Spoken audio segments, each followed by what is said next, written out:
We will begin. Good morning, good morning. So we're going to go into the pages in a minute.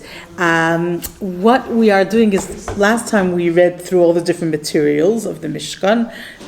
We went through some of the depth, and now we're going to continue more in depth to understand. So just a quick overview of a few of the points that I'll just share with you, and then we'll go inside again to some of the Mefarshim inside. So we some of this we might have covered a little bit, but just a quick overview. So there's two handouts at the moment. There'll be more soon, but in the meantime, one is the Psukim and one is the Sefer HaChinuch, which we'll do afterwards. But first of all, let's say a little bit more about the building of the Mishkan, because last week we did read the key pasuk, besides obviously all the materials that they have to donate. The key pasuk was Va'asu li mikdash, that you should make for me a sanctuary, V'shachanti b'soicham, and I will dwell amongst you. And we mentioned the big question: what does this really mean? Is this a physical sanctuary and Hashem is going to be there, and how could that be, and what does it mean? So there's many different angles of how you look at it, different perspectives. Please, if there's any questions, don't hesitate to ask. So we're just going to go through a few of them, as we say, a little bit quickly. They're not inside yet. This is just orally. So it's interesting because the different commentaries have, as we say, slightly different perspectives on the purpose and the exact definition, if you want to say, what is a Mishkan, what is a Mikdash. Just to clarify that here, when we're talking quite generally, because the Mishkan was with them in the desert, then it went with them into the land of Israel until they built the first Beis HaMikdash, which was about 400 years that they had the Mishkan, more, 450, that they had the actual Mishkan in the land of Israel. And afterwards, 410 years for the first Beis HaMikdash, 420 years for the second Beis HaMikdash. So the general concepts really apply to all of it, to the Mishkan and to the Beis HaMikdash, because generally speaking, it runs through. And a lot of the vessels are nearly the same. Obviously, the Beis HaMikdash, the structure is much different, and it's a much more permanent structure. The Mishkan is a more temporary structure, obviously, and that's also something that we will see as we look at the different, more than the vessels, the actual structure, that it is a structure which has to be transportable, movable, so it has to be able to be put up and taken down easily, as well as lifted easily, so to speak, so that it can be transported with them in the desert. Some of the vessels, we'll see that soon, some of the kelim are actually not permitted to be transported on wagons. They have to be actually held on shoulders, and that will also make a difference, and we'll see how that works with the weight and how it's made so that that's possible. So all the different things. So as we say, it's just generally, this concept that we're discussing today encompasses all of it, in a sense, the idea, the significance of what this Mishkan and this Mikdash is. Okay, so just very quickly, so we say like this. Yes, sure. The menorah that was in the Mishkan and in the Mikdash, which is different to our menorah. Were they the same in the... Yeah, they were the same. The same. So ours is a different one. Ours is... well, after the Hanukkah story, when it became a mitzvah to light the menorah, so we just made a menorah in accordance with that idea of having an 8-branch menorah. But it's not the menorah of the Beis HaMikdash at all. Yeah, it was 7, and it's interesting. When we get there, we'll talk about it. Yeah, it's a bit confusing. Okay, so just to see very quickly, so we say that Rashi's perspective, he says that the word Mikdash is a house of holiness, which means it's a place where holiness emanates to the whole world. That's, in his eyes, the purpose of the Mishkan and the Beis HaMikdash, that the holiness actually goes from there and spreads, so to speak, to the whole world. Whereas if you want to look at the Even Ezra, he says more that it's an idea where it's a structure where actually Hashem's presence rests. Similar, but just a slight angle. Again, like, as I will just go quickly through these different things, but we'll put it all together. After the Rashbam and Cheskuni, he says that it was interesting. It's a meeting house, and we have that word in the Chumash many times. Oyel Moyed. Oyel Moyed means a place of meeting. What does that mean? It means the place of communication. So either between Hashem and Moshe, the Jewish people, between themselves. So a lot of these things that we are mentioning now are applicable also to our shuls nowadays, right? They also have similar purposes, and our base medrash, places of learning, so similar. But in the Mishkan we have it very specific.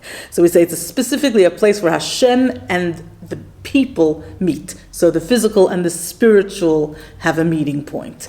The Orach Chaim says that a very interesting thing, that the Mishkan and the Beis HaMikdash assume holiness as soon as they are built. Even before service is done in them, they already are a holy structure, so to speak.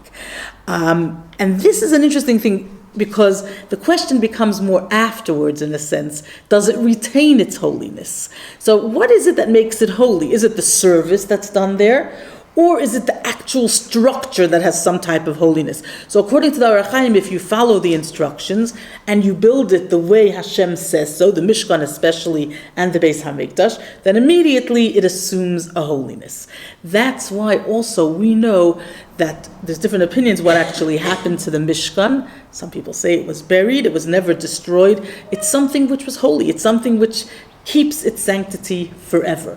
And definitely the Beis HaMikdash, unfortunately, a lot of it we don't know now, but if we would know where it is, we would have to treat it with tremendous holiness. So it retains its holiness, notwithstanding its ability to use as a service, so to speak.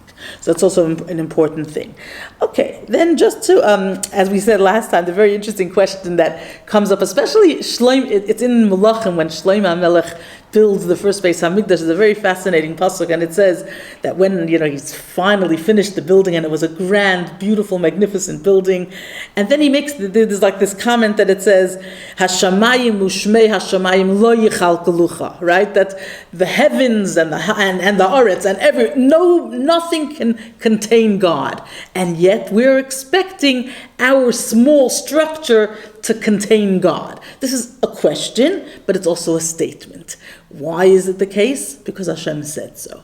Because Hashem said, I'm going to provide you with this tremendous gift of a focal point, of a place, and I will limit, condense, cover, whatever you want to say, contract myself to actually fit within the limitations of this designated space. We know, however, that although that is true, Hashem is obviously not limited to any space. He's found equally everywhere.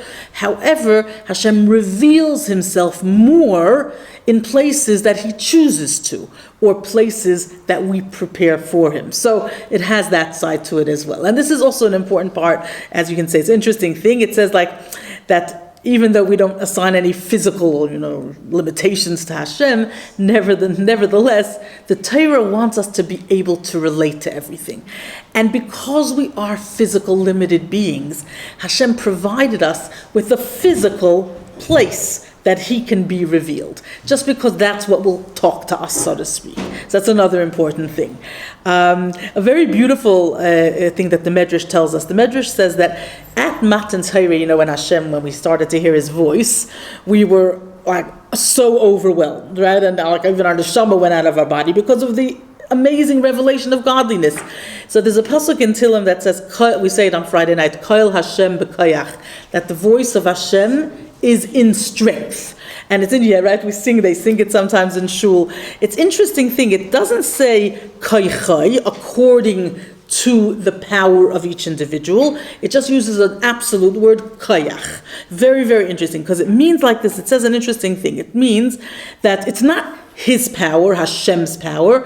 Rather, what Hashem does is he actually takes into account what we can accept. And that's really also the idea of a Mishkan and a Beis HaMikdash, where he takes into account the fact that we are limited physical beings. We want to have a relationship. We want a certain revelation. So what does he do? For us, he contracts, he hides, he covers himself in order for us, with our ability, our power, to be able to grasp as much as we possibly can. And yes, sure, Sylvia, sure. You say we heard Hashem, the voice of Hashem. What was it? Words? Was it Hebrew? Was it? What was it? Yes. Did we understand it? Was it just annoying? A voice. So it's a very good question, because the truth is Hashem doesn't have a voice, right? But he obviously did enclose himself into some type of a sound. And there was the Aseres HaDibros, it was the 10 Commandments in Lashon Kodesh, in the Holy Tongue. Yes. Now, were we able to really absorb it? Not really. And that's why Moshe Rabbeinu had to repeat it all. But we heard something. Yeah, something. It wasn't just thunder. No, it wasn't just thunder and lightning. Definitely not. No. But they say, Yes, it was. That's it. It's very hard to understand. The whole experience of Matan Torah is hard for us to understand. Yeah. Even the Mishkan is hard to us to understand, and the Beis Hamikdash, because we unfortunately don't have that kind of a revelation. But the only thing that we can, we can a little bit, a touch, understand is, I think, for everybody it's different, a different experience. But for most people, the ones that we share, let's say Yom Kippur by Ne'ilah, if somebody has that high spiritual, inspirational feeling, that would be something that would be permanent when you were in the Beis Hamikdash. So it's like you almost feel Hashem as a reality, and that's what you would say it. For the shofar, there you go. So the shofar. I feel this. That's beautiful. So the shofar is similar to Hashem's voice in a sense, but yeah, that's a beautiful thing, Rona. You see, that's so magnificent. Some people feel it when they go to the kaisel. Different people would have it in different, and some people just feel it different times in their life. So but that's what they had in a permanent way in the Beis Hamikdash and the Mishkan. So that's quite incredible. But yes, okay. So I just want to go a few more small things before we go into the Sefer HaChinuch, which he has his own view of what the Mishkan is. Just to see, we went through last time about the Rambam saying that it's weaning them off of so to speak, the Egyptian, if you want to say, the limitations of the physical material reality, which they were so almost captured in. And this was part of their growth. To get closer to Hashem, he had to give them something of substance, something material. That's the Rambam's view in Moreh Nevuchim. Obviously, many people don't agree, but then we have a few others slightly similar and different. So it says a beautiful thing that the Ramban has a very, very beautiful explanation. He says that the Mishkan, it's a very beautiful thing. If you think about from the beginning of creation, so first we had Hashem created Adam, he was in Gan Eden. Now Gan Eden obviously was a permanent state of Mishkan, that was, Hashem was revealed there, absolute. But then he sinned and he was kicked out of Gan Eden.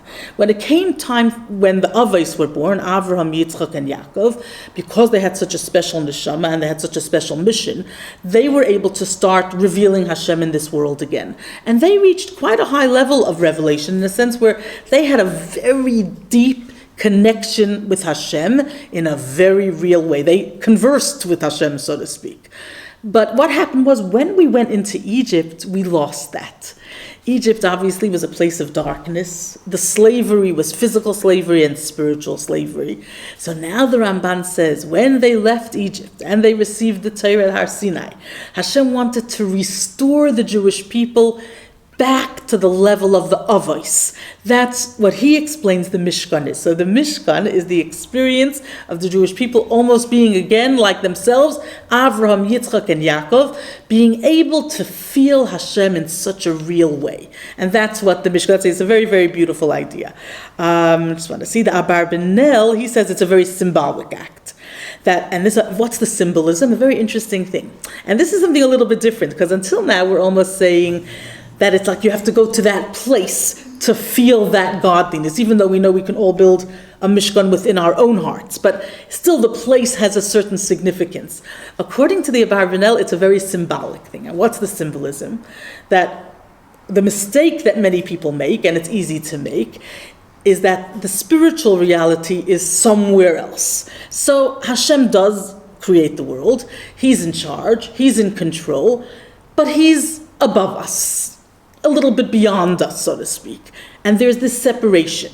The idea of the Mishkan is to bring Hashem into our conscious reality, moment by moment, in every part of ourselves, to really internalize Hashgacha Pratis, divine providence on every detail of our life. which is an interesting one, because you would almost think it doesn't do that because it's a special place that you have to go to. But the idea is that if you go to the Mishkan and you feel spiritually inspired, you take that home with you. And then you realize that just as Hashem can be in the gold and the silver and the copper of the Mishkan, He's in the gold, silver, and copper of my home, of my life. And that's what the Abarbanel's view. And obviously that view helps us nowadays a lot more because we don't actually have a physical Mishkan, but we learn about the Mishkan. Learning is similar to it being a reality. And this idea we see that when we come to a shir and you learn, soon we'll get there when we learn about the different vessels. And the idea is that it's not that the Arein just remains in the book, there's a nice picture and it's there in the Chumash. The Arein is part of you. It's part of your life. And that's the idea. And we are meant to, and that's the goal, is to take this as our reality, and that Hashem is really part of our daily life. So that's a very big one. I just want to read you something. I didn't make a copy. This is a translation of the Kuzari, famous Kuzari, very interesting philosophical work. I just want to show you how he says. So he says, what's the function of the Mikdash? So he says, nature, as we know it, is composed of various elements which combine together to produce the world before us. As natural as the world seems to us, only Hashem knows the quantity and quality of elements needed to create it. So he says like this, only Hashem knows why one combination of elements creates vines and another living beings.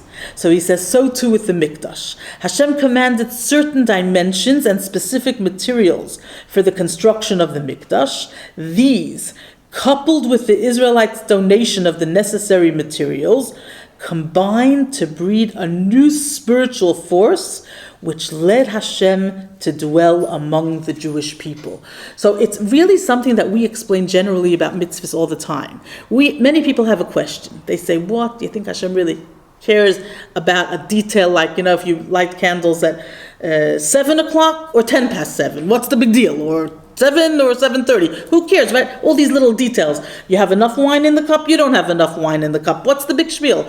So we always explain that it is a big deal because Hashem knows the formula, so to speak, by which if you combine this and this and this and you do this, and this, it's going to bring to such and such. Now, obviously, the hard thing for us is to make the leap that the physical details is what's going to bring about a spiritual result. That's a little bit hard for us many times to realize. But I'll tell you what's interesting. I think that what we can, if we would think about it, so to speak, with the right perspective, we would see something interesting. That even Hashem has given us a gift in life that He's made it easier for us to understand. Why?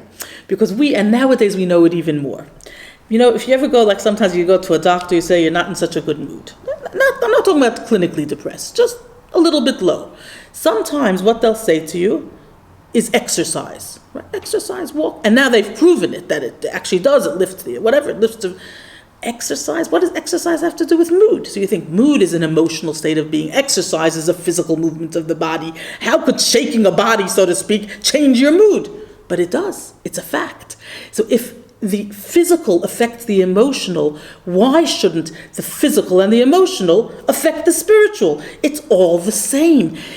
In other words, we make that barrier. We decide that there is some wall that separates between the two and that they don't meet. But it's not that way. And Hashem, in His kindness, has given us the formula. And that's what we need to follow. So that's the beauty of the specific measurements of the Mishkan. And it's important to keep in mind, because when we will go, it's very technical.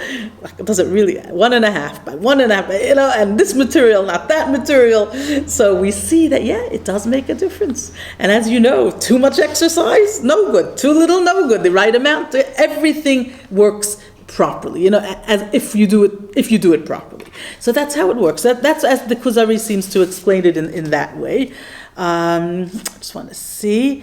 Yes, I just want to see if there was any more important. There was a very beautiful one I just want to show you. This is an interesting one. This is from Reb Simcha Zissel of Kelm, so one of the Sifrei Musar. So he gives also an interesting one about the function of the Mishkan. And he says that the idea of holiness being concentrated and confined to a set place, he says it's like the idea of smell. Because we said if we're saying Hashem is confined to one place, how can that help us to understand that Hashem is with us wherever we are, right? That's the idea of the Mishkan. So he says it's like the sense of smell. With the sense of smell, so it goes, we know, through our nostrils, right? That's the entry place of the body. But the entire body has pleasure from that sense of smell. So there's one entry point, but it spreads throughout all of us to the point, which is interesting, with smell, a person can actually start to feel either good or nauseous. And where's the nauseousness? Not in the nose, it's in the stomach and everywhere else, right? So he says the same thing. So the Mishkan's like the entry point where the spirituality enters, but then it spreads out everywhere. So it's actually very beautiful, and it shows us also, and he says also, the interesting thing he says also is a little bit like electricity, where now we know that really, even if something looks dark or looks dull or whatever it is, there is a potential of a spark there. You just have to find it, so to speak. And that's also the idea of the Mishkan, to know that godliness is everywhere, but you just have to ignite it and find it, so to speak. So all of these different beautiful aspects show us different insights of what the Mishkan is. Now, on the other sheets that were there, you see these. I feel that I have to do this inside. It's just the way he writes is so beautiful. This is the Sefer HaChinuch. We've done him in the past, and the Sefer HaChinuch first gives a whole introduction. He's so poetic and so magnificent, and he lets us into his, I don't know how you say it, but his way of thinking and his approach to Torah and just to generally, to his whole Yiddishkeit. And he also lets us into, it was very beautiful, almost his psychological, if you want to say, need to explain things. So I just want to show you something, because he says something very powerful, and this really, he says it applies to the Mishkan, it applies to the whole Torah. But I'll show you, so let's start on Tzadik Hey. Do you see, so there's a little one over there, yes? And it says like this. So I'll read you some in the Hebrew, then we'll do some in the English. Livnois bayis l'Hashem Hashem. So this is first just explaining the mitzvah itself. What is the mitzvah? The mitzvah is to build a house for the sake of Hashem. Kloimar, and he defines it, Shaniya makrivim sham karbonaisenu elav, that we should be able to bring our sacrifices to him. So this, as we said, this is really the view of the Rambam, Maimonides, who the point of the Mishkan is to bring sacrifices. And then he says, V'sham tiyah ha'aliyah l'regel, right? And that's where we will go up, 3 times a year. V'kibbutz kol Yisrael, the entire Jewish nation will gather. B'chol shana, every year. Shenemar, how do we know this mitzvah? V'asuli mikdash, as our pasuk said, you should make for me a sanctuary. V'zayis ha-mitzvah kailelas ima ha-kelim. This mitzvah includes in it all of the vessels, hatzrichim bebayis, that are needed in the house, el ha'avayda, for the service. Kegoin ha-menorah, v'hashulchan ha-mizbeach, v'chol shar ha-kelim kulam, and all of the other vessels. Okay, that's just the mitzvah. What's the root? What's the meaning? What's the significance?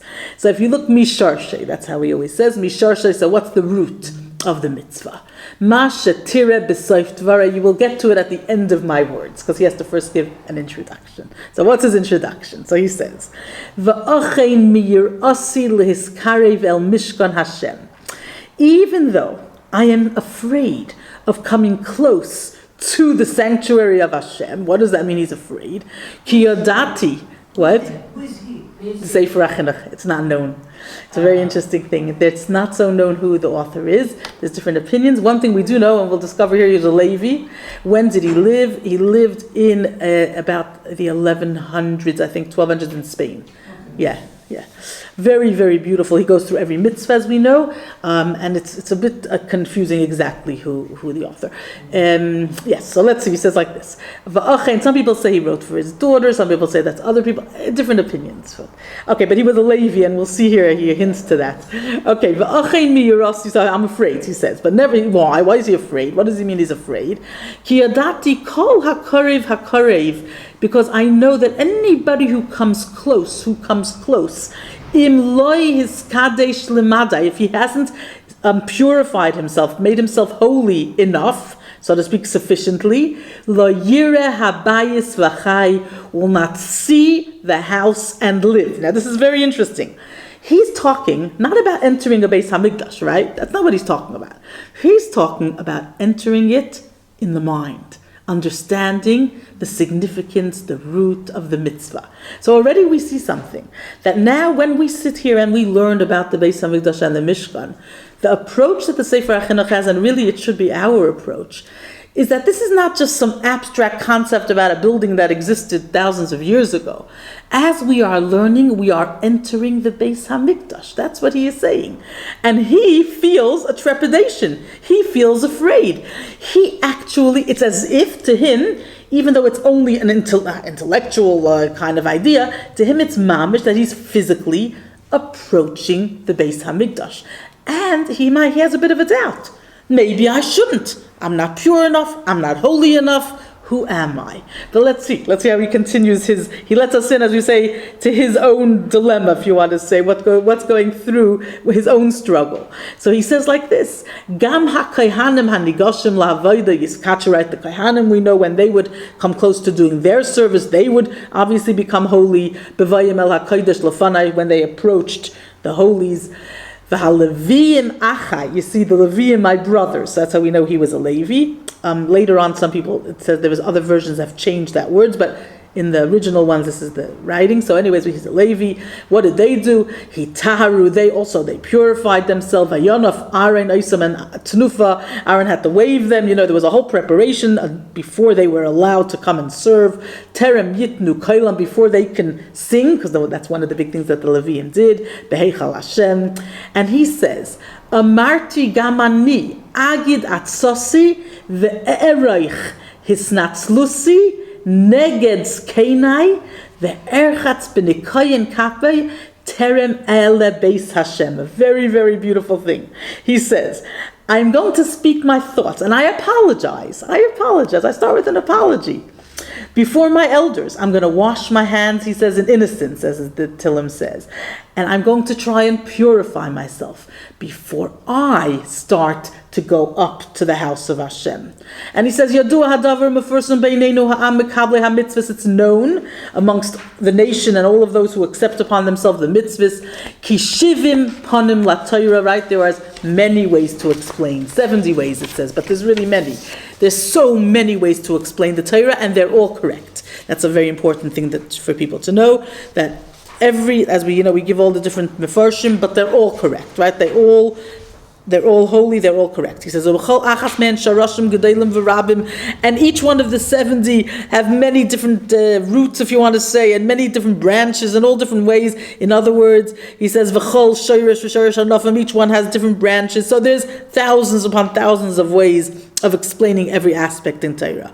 Kol echad yisa eshkol gadol. He writes very poetically. And each one of the branches, in other words, each explanation has like a bunch of grapes, if you want to say. So each one has fruits of its own. In other words, it's infinite. Torah is infinite, and the understanding of it is absolutely infinite. Nechmodim lahaskelibas, and he says it's so beautiful. They're like these delicious grapes that are, like, if you want to say, they give pleasure to those people who understand the depth, right? Who have, so to speak, whose hearts are wise. Yoim yotziu perach l'shoikdim aleim. And it's not a one-off. It's not like you get to go into this vineyard once and pick a grape. Every day, anybody who's persistent and who learns, every time they open up and they learn, they have the opportunity to have pleasure from another grape, so to speak. If you will be, if you put the effort in, if you'll be consistent and you keep on learning, you'll keep on having more and more, deeper and deeper pleasure in your learning. So he says, and he says, beautiful, Pirchei Chochma v'Seichel Tov, right? These flowers of wisdom and good intelligence. Kol einayim mi'irais v'rachava v'nosva oimek chochmasa. And he says a very beautiful thing. It's like such magnificent words. He says it's like such a depth of knowledge, and it widens the person, it opens the person, it deepens the person. Let's see how he says it.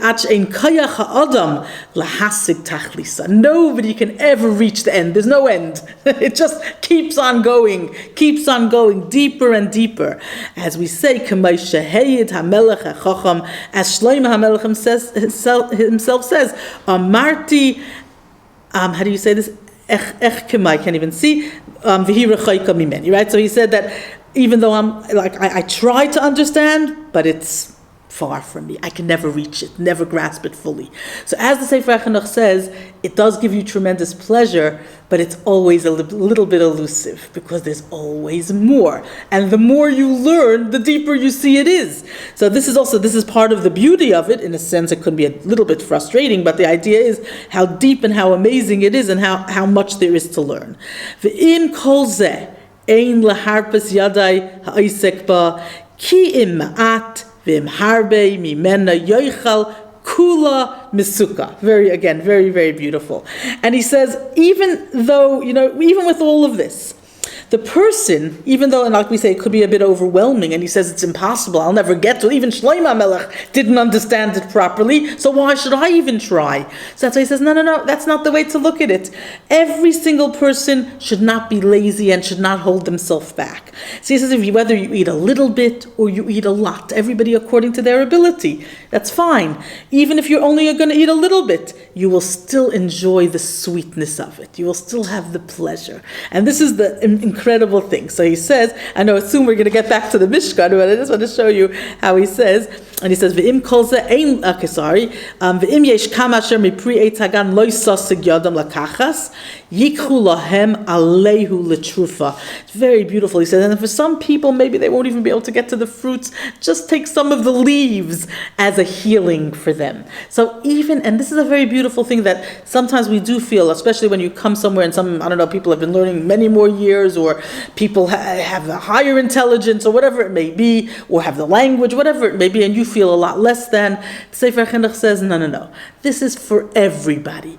And anybody who engages in whatever part of Torah they're able to will benefit from the sweetness of it, whether it be the fruits or the leaves or whatever it is. It will give them so much, so we all have to keep on trying. And we all have to keep on engaging, even though it's way beyond all of us, as we say. And then he continues and he says, me who knows the great depth, if you want to say, and the great width and the length, in other words, how much there is, as he says, very beautiful language over here. It's like the wonders of it is way too high for me. It's like way above me. I still, he says, I can't hold myself back. I don't know what that word. I think it's like chutzpahdik. I'm still going to speak about it. I will rely on what my teachers taught me. Ligrais inish ve'afal gav de loyada mai ka'amar shenemar gorsa nafshi litav. And he brings a beautiful pasuk. It's a pasuk in Tehillim that it says that so a person should just keep on trying, keep on learning, even if he doesn't know what he's saying. As Tehillim says, my soul pounds on it with longing. Now, what he's saying here, and he says it in many places, is that even though really I know myself, and I really shouldn't even be touching this, as he said at the beginning, because it's petrifying. And I'm not holy enough, and I'm not smart enough, and I don't know enough. But he can't hold himself back. Because of the pleasure, it's like, I guess, what the picture, for every person it's in a different way, but it's like a delicious fruit or whatever, and it's sitting there in front of you. If it sits there for days, you just can't hold yourself back. It's just too tempting. The sweetness and the longing of it, it's just too tempting. And therefore, the dangers notwithstanding, or the depth notwithstanding, or the beyond, doesn't matter. He has to engage. So now he's going to try to explain a little bit about this topic. As we see, this is one of the deep ones, but he's still going to explain. So he says, what is the idea of the Mishkan? So I'll just show you. Now we'll read quickly in English to get an idea. So I do want to do one more beautiful thing today. So he says, if you see where it says, know my son, that's like the third paragraph, that all that is attained in regard to the eternal, when people observe all his mitzvahs, is only this. So he says, what's the idea of mitzvahs? It is the desire of Hashem to do us good. And as a man becomes capable and ready by observing those precepts to receive the good, then Hashem grants him beneficence. In other words, we know Teva HaTov Lahitav, Hashem is good and he wants to give good. How do we become worthy of the good which Hashem is itching to bestow upon us?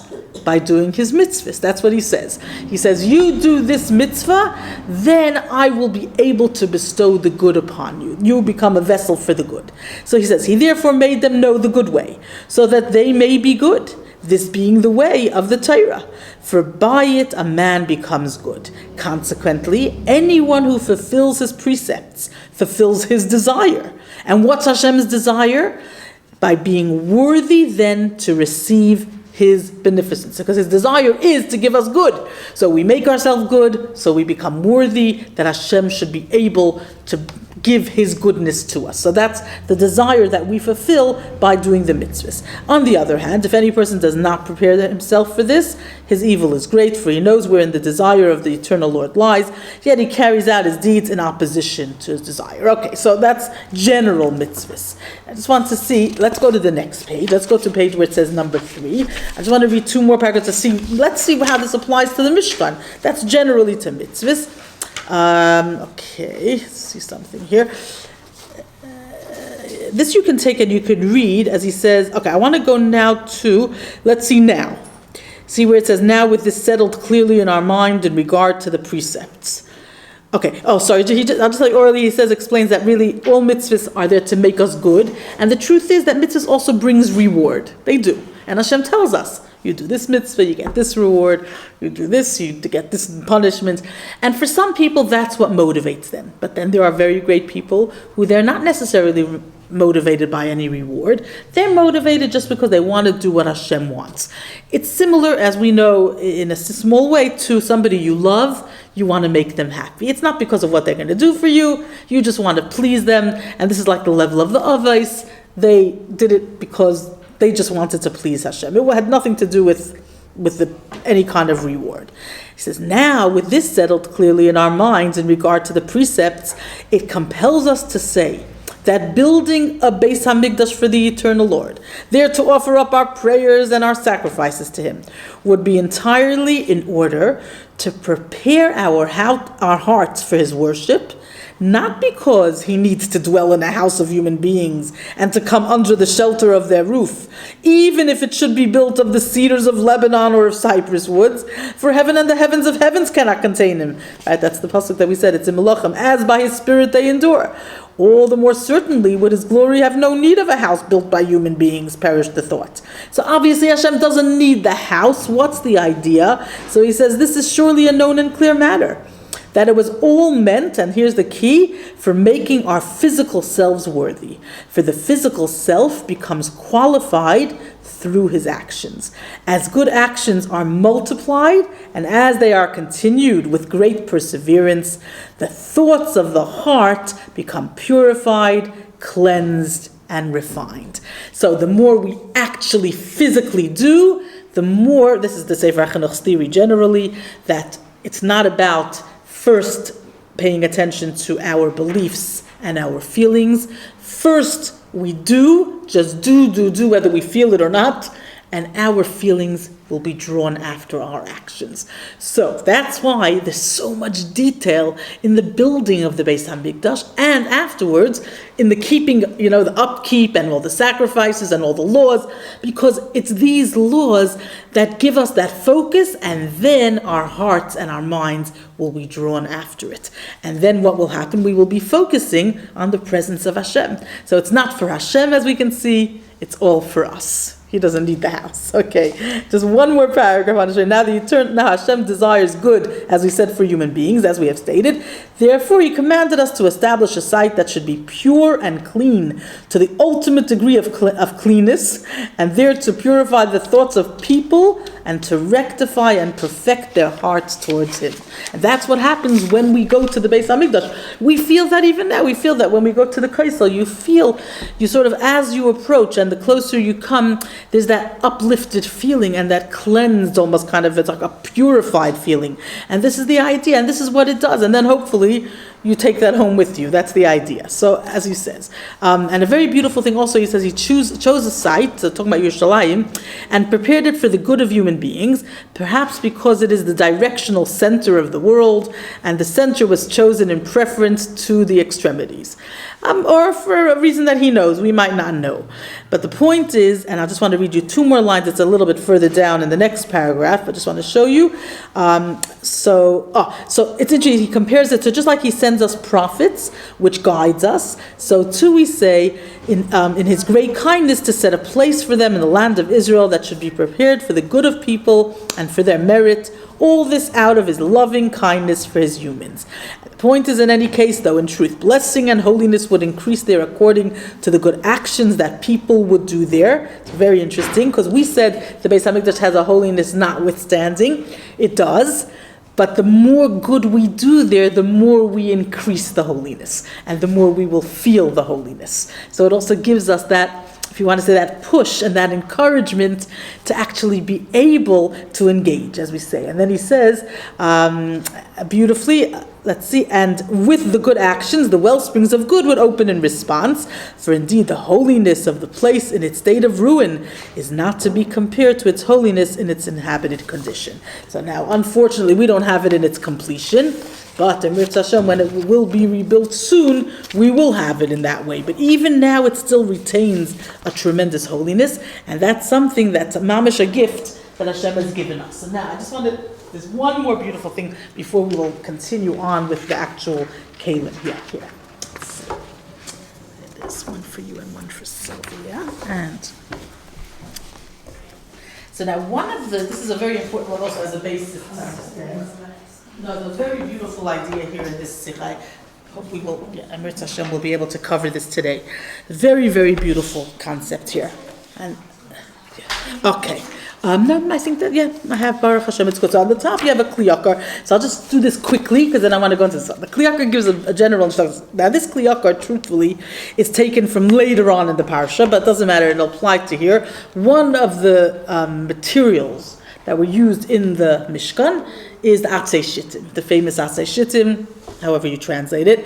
Shittim wood, acacia, cedar, different places translated in different ways, acacia wood, but really it's Shittim wood because we're not really 100% sure. It's a type of wood that they used for many of the things, especially the boards, the wooden boards.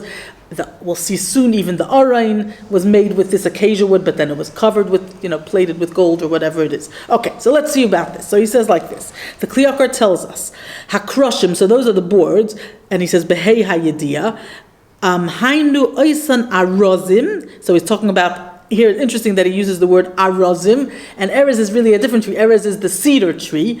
But anyways, this was the tree, shenota lehem Yaakov b'Mitzrayim, and this Rashi brought that Yaakov planted in Egypt. What happened? Simin, and let's see in a minute, we'll see more about it, but here he says a very beautiful sign. L'davar hakroshim l'mishkan. He says, when you look at the word hakroshim l'mishkan, it's the same gematria. I did not figure out this gematria, but he says, of Yaakov Avinu nota lahem arozim b'Mitzrayim. Okay, I don't know, it sounds like a lot more words, but Yaakov planted for them these cedar woods in Egypt. Because what is the gematria? And this is an important thing. He says that the number of both of them make, if you see tough Reish Tzadikei, which is 1,095, because 400, 295, and the word for that number is tisratzeh.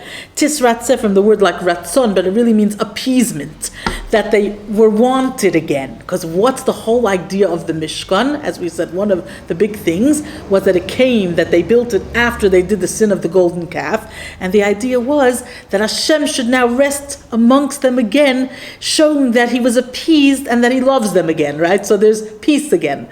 There's a relationship again. So that's why he says this is the number, Ki Amar Yaakov LaHakadosh Baruch Hu, because Yaakov obviously already had a prophecy before, and he saw what we would do, and he wanted to, as we say, prepare the cure before the illness, right? As we say in Torah.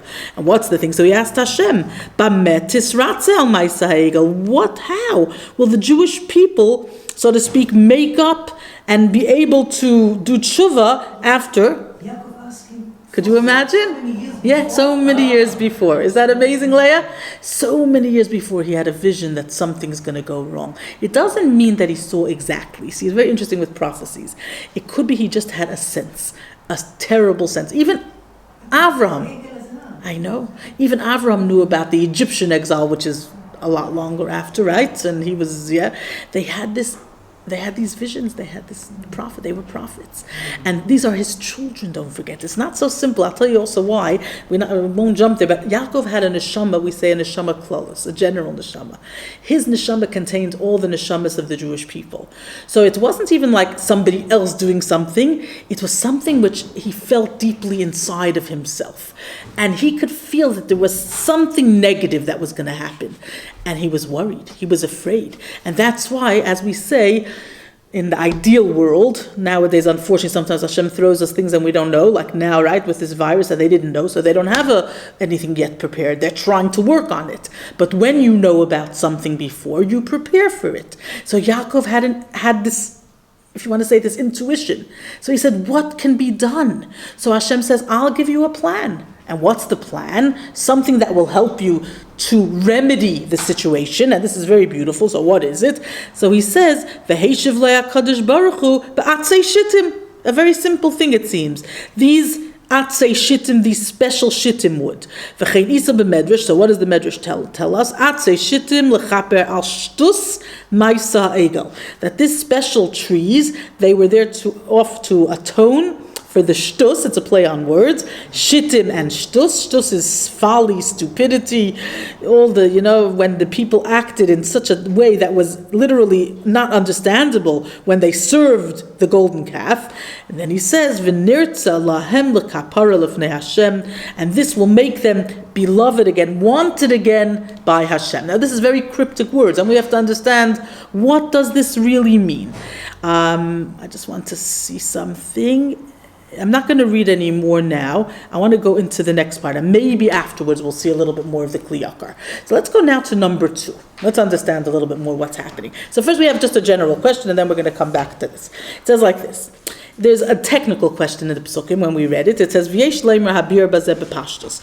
What's the technical question? The technical question we said was, we asked this question the whole time, is why does it say vayikchuli, right? Instead of vayitnu, give. Instead of take, instead of give. Okay. So this was a general question. And we said it's because the Jewish people, so to speak, set aside and then it was taken from them. So obviously there has to be a lot deeper ramifications of this and what this really signifies. So he says, Hatzivoy al nidvas hamishkan, so the command of the donations of the Mishkan, nermar beloshen vayikchuli truma, that you shall take from me all of these donations, all these offerings. Tikchu es trumasi, as we read, hatruma asher tikchu meitam, and all of the psukim tell us taken from them. V'lechayra havalay laymar beloshen nesina, it should have written it with the word nesina, giving. Dahainu pu'ulas haminadev, which would be concentrating on the action of the one who is donating, mibnei Yisrael, laseis es trumas Hashem, to give this donation to Hashem. Umadua ne'emar beloshen kicha, why does it say it with this language of taking? As we see, it seems almost like the people who are going around to collect, we're more putting it on them, that they're taking. Okay, so I want to show you something. Oh, there's a parentheses. Okay, it doesn't matter.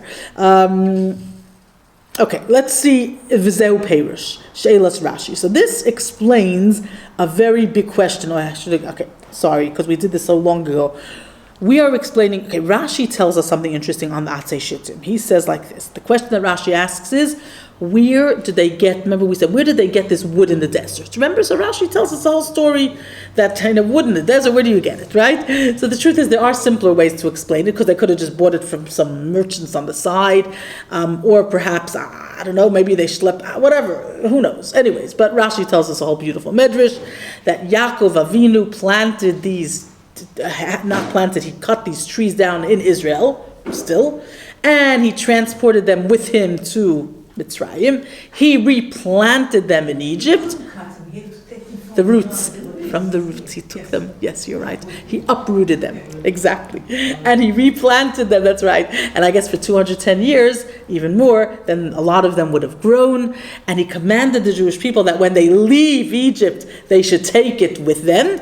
And that's what they did. And that's how they have these Atzei Shittim in the desert. So where are they from? These are made in Israel, right? These are not made in China, these are made in Israel. This is actually quite incredible, if you think about it, that the Mishkan contained, this is a beautiful, beautiful thought. The Mishkan in the desert, before they enter the land of Israel, already have the holiness of Israel with them, which is absolutely unbelievable. That in itself is special. But besides that, they had these wood trees, so to speak, growing around where they were living in Egypt for the 210 years that they were slaves. And we can understand, the Medrash describes what used to happen. The children would walk around and talk, and parents talk to children and share stories. And parents would share with their children that this, where this comes from, this is from our grandfather Yaakov. And what Hashem told him to bring it to Egypt. Why, the children would ask? Because we're going to leave Egypt. Well, children were born in Egypt. To them, there was no other place except for this was their only reality. So you understand what went on over there. This first of all, made Israel real, because they have something they can actually touch that came from there, which is unbelievable. But we'll see it's much deeper than just that. So this was something which they lived with, and then now they're traveling with it because that's what they were told to do. And they have it with them in the desert. So let's go on to understand how it works in the Psukim, and because it means so much, the significance. So he says, this is what Rashi asks. Ume'ayin hayu lahem b'midbar. How did they have it? Where did they get it from in the desert? What does that mean? So his question is an interesting one, because Rashi takes a very interesting assumption. He says that if you look at the pasuk, vayikhu li truma, take for me truma. What does take for me mean? As we said, that the Jewish people set aside and then it was taken from them. If you set something aside, that means you have it. It doesn't mean you buy it, it means you have it.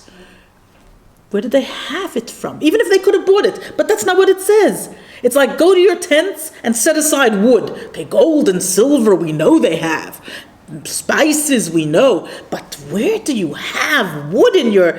Because they all had. Everybody took some trees with them somehow, transported it. Imagine these trees went through the Yam Suf. It's incredible to think. But they had these trees, these wood, whatever. It wasn't trees anymore. Now they were cut off. Now they didn't have to replant them because now they're going to use them to build the Mishkan. But nevertheless, these are pieces of planks of whatever it is, of acacia wood, and they had it. How do we know they have it? Because that's the language used. Take for me, which means set aside from what you already have. So you see already why Rashi has to bring this medrash.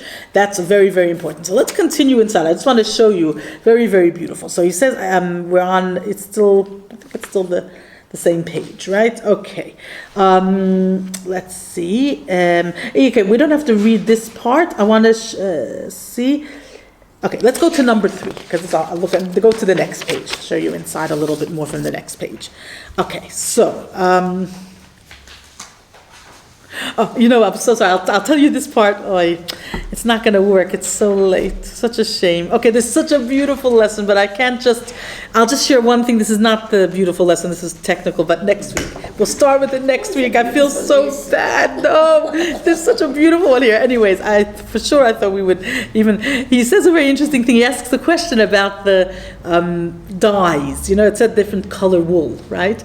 So they have to take. So what do they bring like a pallet of dyes with them? How does that work? So Rashi says that's why Rashi explains all the different wool as if it was already dyed. So it was like that you could have, because we know that in Egypt they had a lot of sheep. They had a tremendous amount of sheep.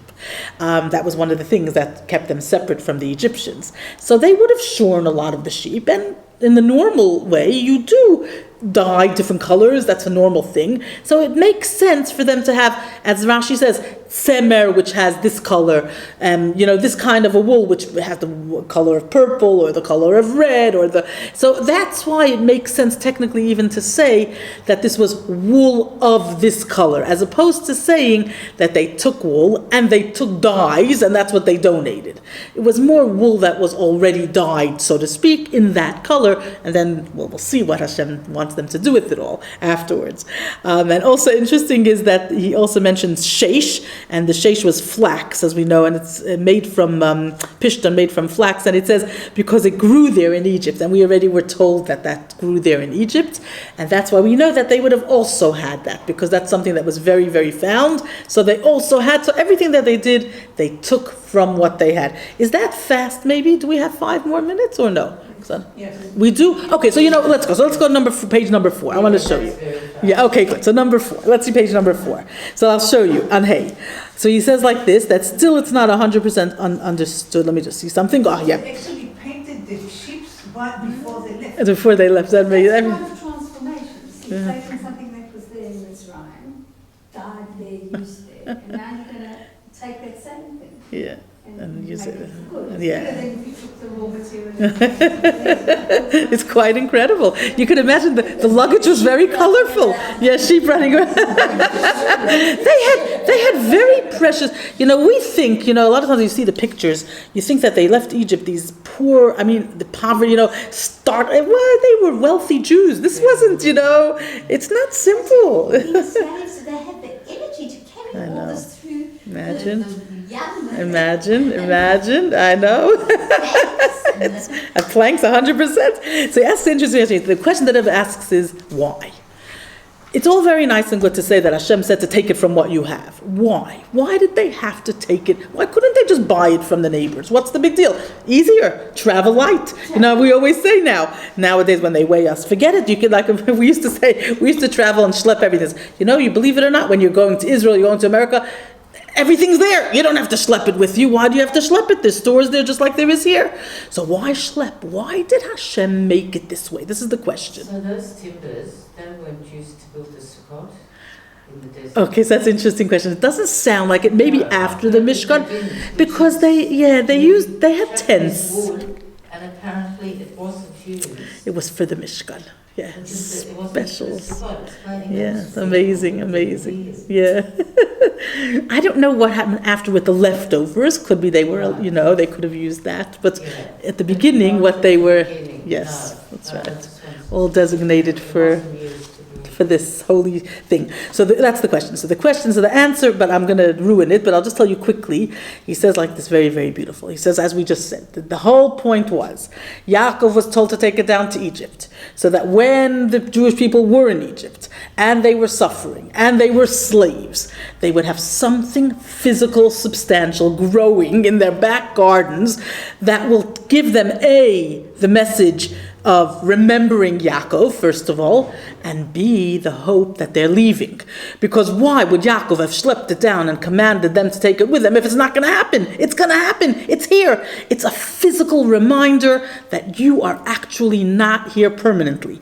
This is a temporary state of being. And there's going to come a time when this wood is going to be used for something absolutely incredible. The person who says this is Rabbi Tanchuma in the Medrash. What is the word Tanchuma? Like nechama, comfort. This was an incredible comfort for the Jewish people throughout their time in Egypt. As we say, it wasn't just words of comfort, it was substantial comfort.